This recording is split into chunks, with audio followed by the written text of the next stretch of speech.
Grand Champion sa The Clash Season 2 ug champion na sab sa ato ang kasing-kasing tungod sa iyang talento sa pag-awit. Joining us this beautiful morning, Jeremiah Chanco. Mayong buntag, Jeremiah, and welcome dito sa GMA Regional TV Live. Mayong buntag po lahat natin mga kapuso dyan. Hello! Kumusta ka na, Maya? What have you been busy with these days? Okay naman po, busy po sa pag-workout kasi mahirap mag-maintain ang katawan during this pandemic. Ano-ano yung mga workout routines na pinaggagawa mo ngayon? Workout routines po,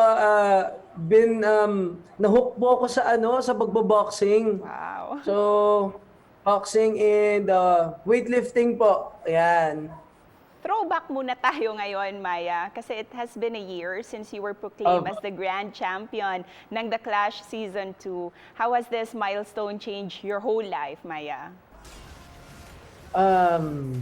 First po, syempre, nagkaroon po ako ng maraming fans. Ayan, maraming fans all over the world. And yun pa lang, sobrang happy ko na po. Kahit papano po yung lifestyle po namin nila mama, ayan.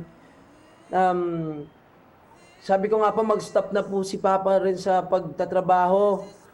Ayaw magpapigil. Sabi ko, basta last mo na yan para ma-enjoy nyo naman po yung ano nyo.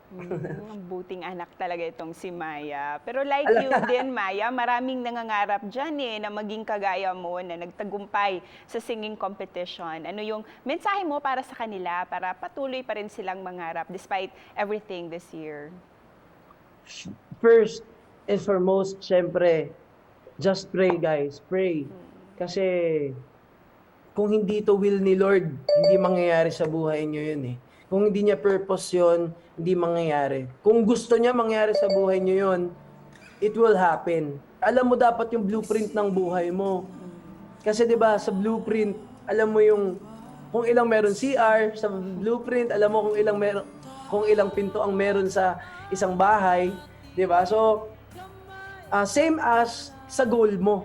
Ang galing naman. Gustong-gusto ko yung may blueprint, 'di ba?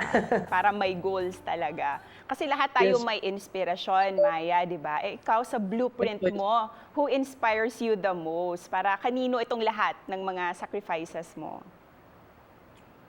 First po, no,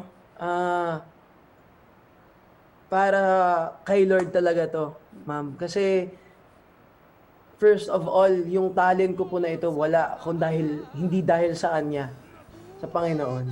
And pangalawa, siyempre po, sa pamilya ko. We'd also like to know, kasi syempre given na maganda yung boses mo, you really have a good talent in singing. Pero ikaw ba, will you be interested to try acting as well? Yes, of course, ma'am. Kasi kung hindi niyo rin po natatanong, no,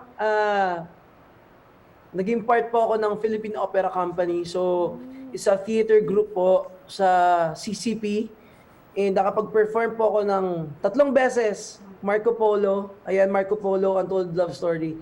Ang galing naman, singing and acting and theater. And ngayon, Maya, since magpapasko na ano ba yung mga Christmas wish mo? Christmas wish ko po, matapos na po itong pandemic, bumalik na po sa normal yung lahat, no?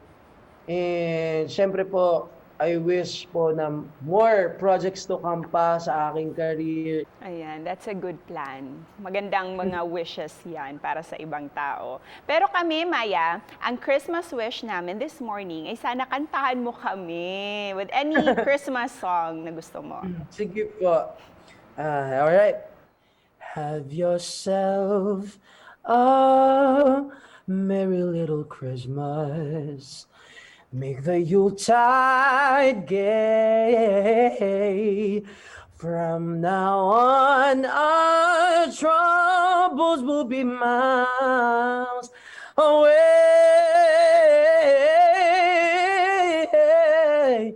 And have yourself a merry little Christmas now.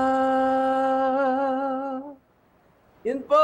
Wow, ang galing! Merry Christmas nga talaga this morning. Thank you, Maya. And of course, may Christmas message ka sa lahat ng mga viewers natin?